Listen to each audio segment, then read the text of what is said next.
Young tiger NTR హీరోగా రాబోతున్న pan Indian cinema దేవర part 1 October 10న ఈ చిత్రం రిలీజ్ కాబోతుంది.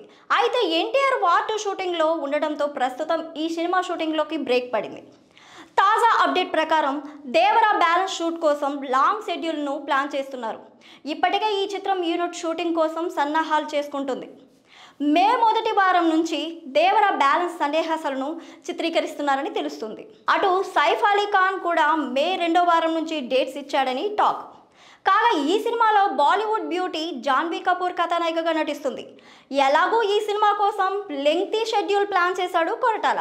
కాబట్టి ఈ సినిమా బ్యాలెన్స్ షూటింగ్ వేగంగా జరుగుతుంది. అందుకు తగ్గట్టుగానే తన పాత్ర కోసం తారక్ కూడా డిఫరెంట్గా మేక్ ఓవర్ ట్రై చేస్తున్నాడు. మొత్తానికి దేవర సినిమాపై రోజు రోజుకు అంచనాలు పెరుగుతున్నాయి. ఇలాంటి మరిన్ని వీడియోస్ కోసం మా ఛానల్ని సబ్స్క్రైబ్ చేసి లైక్ చేసి మీ విలువైన కామెంట్స్ను మాకు తెలియజేయండి.